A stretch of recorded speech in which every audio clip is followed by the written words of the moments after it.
नमस्कार, आप देख रहे हैं देवभूमि समाचार में आपके साथ प्रियंका मलिक हाजिर। उत्तराखंड की तमाम छोटी बड़ी खबरों को लेकर खबरों का रुख करेंगे। उससे पहले एक नजर डाल लेते हैं हेडलाइंस पर। उत्तराखंड में सत्ता पक्ष और विपक्ष कर रहे वन नेशन वन इलेक्शन के फैसले की सराहना। बीजेपी बोले धन और समय की होगी बचत, विकास कार्यों में होने वाली बाधा से मिलेगी मुक्ति। 5 सितंबर को गेस्ट टीचर्स करेंगे विधानसभा का घेराव। अपने भविष्य को लेकर फिक्रमंद है टीचर। शिक्षा महानिदेशक बंसीधर तिवारी बोले शिक्षकों की समस्या का होगा समाधान। प्रदेश में डेंगू मरीजों की संख्या में लगातार हो रहा इजाफा। अलर्ट मोड पर अस्पताल प्रशासन। दून में स्वास्थ्य सचिव ने व्यवस्थाओं का लिया जायजा। मरीजों का भी जाना हालचाल।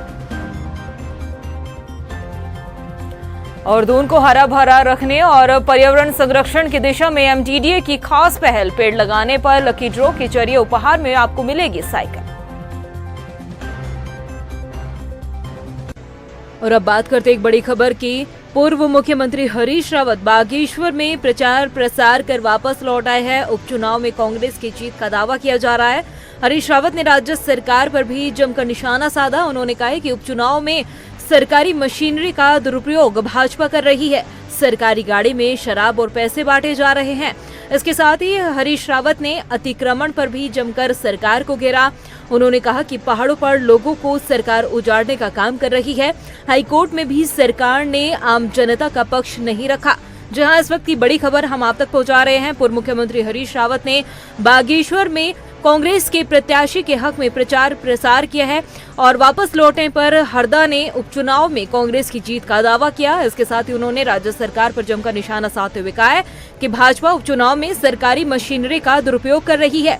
सरकारी गाड़ी में शराब और पैसे बांटे जा रहे हैं।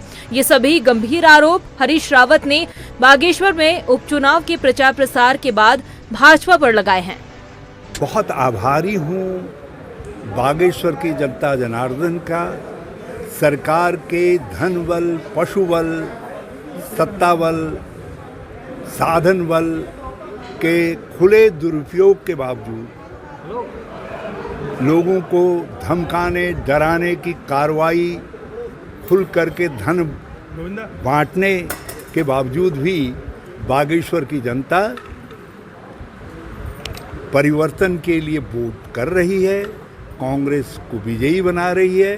बसंत के प्यार में बसंत को वोट दे करके कांग्रेस के आंगन में भी बसंत खिला रही है, फूल खिला रही है। वन नेशन वन इलेक्शन को लेकर पूरे देश में चर्चाओं का बाजार गर्म हो चला है। केंद्र सरकार द्वारा वन नेशन वन इलेक्शन को लेकर पूर्व राष्ट्रपति रामनाथ कोविंद की अध्यक्षता में एक कमेटी का गठन भी कर दिया गया है। लेकिन उत्तराखंड में क्या कुछ राय वन नेशन वन इलेक्शन को लेकर देखने को मिल रही है, आइए इस रिपोर्ट में आपको दिखाते हैं। केंद्र सरकार द्वारा वन नेशन वन इलेक्शन की ओर कदम बढ़ा दिए गए हैं। पूर्व राष्ट्रपति रामनाथ कोविंद की अध्यक्षता में जहां वन नेशन वन इलेक्शन को लेकर कमेटी का गठन किया गया है, जो केंद्र सरकार को अपनी रिपोर्ट देगी, तो वहीं केंद्र सरकार द्वारा 18 सितंबर से लेकर 23 सितंबर के बीच विशेष सत्र बुलाया गया है, जिसको लेकर चर्चा है कि केंद्र सरकार द्वारा बुलाए गए विशेष सत्र में वन नेशन वन इलेक्शन पर सांसद के दोनों सदनों में चर्चा के बाद इसे कानून का रूप दिया जा सकता है। लेकिन ये विषय ऐसा है जिस पर वास्तव में आम जनता भी चर्चा करते हुए नजर आ रही है। लोगों के जहन में सवाल है कि अगर किसी राज्य में सरकार गिरती है तो फिर उस राज्य में कैसे दोबारा से चुनाव होंगे और कितने साल के लिए फिर सरकार का गठन होगा। ऐसा नहीं है कि देश में पहली बार वन नेशन वन इलेक्शन कानून लागू होगा। इससे पहले 1951 से लेकर 1967 तक देश में लोकसभा के साथ सभी राज्यों में विधानसभा चुनाव एक साथ होते आए थे। लेकिन अब वन नेशन वन इलेक्शन के तहत लोकसभा चुनाव और विधानसभा चुनाव राज्यों में एक साथ होना चर्चा का विषय बना हुआ है। वन नेशन वन इलेक्शन का सबसे बड़ा फायदा आम जनता के खजाने से अलग अलग चुनाव कराने पर जो खर्चा आता है उसे बचाया जा सकता है। प्रशासनिक व्यवस्था और सुरक्षा बलों पर बोझ कम पड़ेगा। सरकारी नीतियों का समय पर क्रियान्वयन हो सकेगा और प्रशासनिक मशीनरी चुनावी कार्यक्रम के बजाय विकास कार्यों में ज्यादा समय दे पाएगी। उत्तराखंड में भी केंद्र सरकार के इस फैसले की सराहना की जा रही है। माननीय प्रधानमंत्री नरेंद्र मोदी जी की हमेशा देश को विकास की ओर ले जाने की सोच है, एक भारत श्रेष्ठ भारत की सोच है। दुनिया का नेतृत्व भारत करे, दुनिया का अग्रणी देश भारत बने, उस दिशा में उन्होंने जो वन नेशन वन इलेक्शन जो अवधारणा है, निश्चित रूप से ये देश को अग्रसर करने वाली है, उन्नति की ओर ले जाने वाली है। और श्री रामनाथ कोविंद जी जैसे व्यक्ति जिनका इतना लंबा अनुभव रहा है, देश के राष्ट्रपति रहे हैं, तो निश्चित रूप से बहुत ही उनका इस पद को स्वीकार करना, इस दायित्व को लेना, ये अपने आप में बहुत बड़ी बात है। और हम इसका स्वागत करते हैं कि इस प्रकार की व्यवस्था देश के अंदर लागू होनी चाहिए। उत्तराखंड की पावन धरती से, देवभूमि से मैं माननीय प्रधानमंत्री जी का बहुत अभिनंदन कर रहा हूं इस बात को लेके कि एक देश एक चुनाव का जो उन्होंने एक निर्णय लिया है, और मैं ऐसा मानता हूं कि ये देश के हित में है, देशवासियों के हित में है। वहीं उत्तराखंड कांग्रेस नेताओं की अगर हम बात करें तो राज्य के कई कांग्रेसी नेता भी इस फैसले का स्वागत करते हुए नजर आ रहे हैं कि देश में एक साथ विधानसभा और लोकसभा के चुनाव होंगे।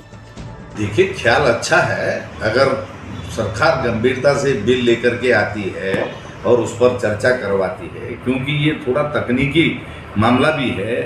वन नेशन और वन इलेक्शन ये बहुत अच्छा है, बहुत लंबे समय से इस पर चर्चा हो रही है, लेकिन इसके व्यवहारिक पहलू को देखना होगा कि व्यवहारिकता के धरातल पर जो है कितना सटीक बैठता है, कितना सही बैठता है। अगर कोई सरकार जो है बीच में गिर जाती है, फिर उसका क्या होगा, कई दूसरे पहलू हैं। तो ये तो राष्ट्रीय स्तर पर जब लोकसभा में बिल आएगा उस पर व्यापक चर्चा होगी, उसके बाद जो है सारी तस्वीर इसमें साफ हो पाएगी। वन नेशन वन इलेक्शन को लेकर पूरे देश में जहां चर्चा हो रही है, तो वहीं 18 सितंबर से लेकर 23 सितंबर के बीच जो विशेष सत्र होने जा रहा है, उसमें कई सवालों के जवाब भी आम जनता को मिल जाएंगे कि केंद्र सरकार किस तरह से वन नेशन वन इलेक्शन के तहत चुनाव कराने को लेकर फैसला लेती है। वहीं उत्तराखंड में लगातार बढ़ रहे डेंगू के मामलों को लेकर कांग्रेस ने अपनी चिंता जाहिर की है। कांग्रेस की प्रवक्ता गरिमा दसोनी ने बताया है कि वो राज्य के सबसे बड़े 2 अस्पताल और मेडिकल कॉलेज, इसके साथ ही कोरोनेशन अस्पताल में गई, जहां उन्होंने व्यवस्थाओं पर जायजा भी लिया और मरीजों से मुलाकात की है। कांग्रेस ने अस्पताल में मिली अव्यवस्थाओं को लेकर सरकार को जमकर घेरा और स्वास्थ्य विभाग की तैयारियों पर सवाल उठाए हैं। गरिमा महारा का कहना है कि अस्पतालों की ये हालात है कि एक ही बेड में कई मरीजों का इलाज किया जा रहा है। कांग्रेस ने सीएम धामी से मामले में संज्ञान लेने के लिए भी कहा है। किया दून अस्पताल और कोरोनेशन का, क्योंकि बहुत ज़्यादा शिकायतें मिल रही थी कि डेंगू जिस तरह से विकराल रूप प्रदेश के अंदर ले चुका है, उसके बावजूद जो सरकारी इंतजामात हैं वो नाकाफ़ी हैं। लोगों को ये चिंता थी कि जो परिजन उनके एडमिट हैं उनका रख रखाव या उनका इलाज ठीक से नहीं हो रहा, और वाकई यकीन मानिए जब मैं वहाँ पहुँची तो दोनों ही अस्पतालों का हाल कहीं से कहीं तक अस्पतालों जैसा नहीं, सब्जी मंडी जैसा था। कोई रोक नहीं, कोई टोक नहीं, किसी को भी आने जाने पर कोई टाइमिंग्स नहीं। मरीज के बिस्तर पर 4-4 लोग बैठे हैं। आईसीयू का एसी काम नहीं कर रहा, आईसीयू के पंखे काम नहीं कर रहे, स्टाफ का टोटा पड़ा हुआ है। वहीं स्वास्थ्य सचिव आर राजेश कुमार कोरोनेशन अस्पताल पहुंचे, जहां उन्होंने व्यवस्थाओं का जायजा लिया। स्वास्थ्य सचिव ने अस्पताल में भर्ती डेंगू मरीजों का हालचाल जाना, अस्पताल की व्यवस्थाओं के बारे में भी मरीजों से जानकारी लिया। आपको बता दें कि उत्तराखंड में लगातार डेंगू के मरीजों की संख्या बढ़ रही है। राजधानी देहरादून में हर दिन डेंगू के मरीज सामने आ रहे हैं। अब तक 3 मरीजों की मौत भी हो चुकी है, जबकि कई मरीज राज्य के सरकारी और प्राइवेट अस्पतालों में भर्ती है। बढ़ते डेंगू को देखते हुए स्वास्थ्य विभाग अलर्ट मोड पर है। देखिए, प्लेटलेट्स के संबंध में मैं बताना चाहूँगा कि पिछले किसी हफ्ते जो है मैंने 2 अस्पताल का निरीक्षण किया, और प्लेटलेट्स जो वहाँ पे जो ब्लड बैंक है उसका भी मैंने मौका माना कि अभी भी मैं जाऊँगा और ब्लड बैंक देखने जाऊँगा, और वहाँ पे भी प्लेटलेट्स की स्थिति क्या है उसका भी मैं निरीक्षण करूँगा। कोशिश हमारी ये है कि प्लेटलेट्स समय पे उपलब्ध हो, क्योंकि अभी सिचुएशन जो है हम लोग बिल्कुल कंट्रोल में ले आने की कोशिश कर रहे हैं। तो स्वाभाविक है कि डिमांड है, और हमारी कोशिश रहेगी कि जितना डिमांड है उसको हम टाइमली मीट करें। कभी कभार पेशेंट्स द्वारा भी डिमांड किया जाता है, जैसे हमने गाइडलाइंस इंस्ट्रक्शंस जारी किए हैं। वहीं देहरादून में बीते कई दिनों से लगातार बढ़ रहे डेंगू के मामलों ने स्वास्थ्य विभाग की चिंता बढ़ा दी है। जहां एक तरफ अस्पतालों में डेंगू मरीज भर्ती है, तो वहीं अब स्वास्थ्य विभाग अपनी तैयारियां पुख्ता कर रहा है। हालांकि स्वास्थ्य विभाग द्वारा किए गए दावे धरातल पर कम ही नजर आ रहे हैं। इसी को देखते हुए अब ITDA में डेंगू कंट्रोल रूम बनाया गया है, ताकि डेंगू को कंट्रोल करने के लिए एक अहम भूमिका निभाई जा सके। साथ ही कंट्रोल रूम में तमाम शिकायतें भी आम जनता को मिल रही है, उनकी सभी समस्याओं का तत्काल संज्ञान लेकर उनकी समस्याओं का समाधान भी किया जा सके। हमारी जो टीम लीडर हैं DM मैम के आदेशों पे हुआ है ये सब। और जो हमारा कमांड सेंटर है, इसका नंबर है 1800-180-2525। इस पर कुछ नहीं करना है, आपको बस कॉल करनी है। आपकी जो भी परेशानी है डेंगू से संबंधित, उसको आपको बोलना है, बताना है। तो हमारे जितने भी डॉक्टर्स हैं यहाँ पे लगे हुए हैं, वो आपकी सारी समस्याओं का निदान करेंगे। अगर आपको प्लेटलेट की दिक्कत है तो आप यहाँ पे हमारे पास फ़ोन करिए, हम कहीं से डोनर अरेंज करेंगे और आपको हम डोनर दिलवाएंगे। 5 सितंबर को राजधानी देहरादून में राज्य के सरकारी स्कूलों में पढ़ा रहे गेस्ट टीचर्स ने विधानसभा घेराव का ऐलान किया है। हालांकि इस प्रदर्शन से पहले शिक्षा महानिदेशक बंसीधर तिवारी और शिक्षा विभाग के आला अधिकारियों ने गेस्ट टीचर्स से बातचीत की है। इस बैठक में गेस्ट टीचर्स ने अपने भविष्य को लेकर चिंता जाहिर की है। अधिकारियों के साथ बातचीत के बाद भी गेस्ट टीचर्स संतुष्ट नजर नहीं आ रहे हैं। वहीं बैठक के बाद शिक्षा महानिदेशक ने बताया कि उन्हें आश्वस्त किया गया है। उन्होंने कहा है कि समस्या का समाधान जल्द ही निकाला जाएगा। द्वारा ये कहा गया था कि हम लोगों को तदर्थ किया जाए। हिमाचल, छत्तीसगढ़ का, हरियाणा का लेकर के आए भी थे, तो हमने कहा इसका हम लोग परीक्षण करेंगे, चूँकि उसमें न्याय वित्त सभी के उसमें जो सलाह है, मशवरा, उसकी ज़रूरत है। तो हम लोगों ने कहा कि आपका प्रस्ताव परीक्षण करके हम लोग शासन को भेज देंगे। और लेकिन जैसा कि समाचार पत्रों के माध्यम से ज्ञात हुआ है, उस पर सहमति नहीं बनी है। लेकिन मैं ये कहना चाहूँगा कि देखिए, जो बैठ के बात होगी उसका कोई रास्ता निकालेंगे। दबाव बना करके कोई रास्ता नहीं निकलता है।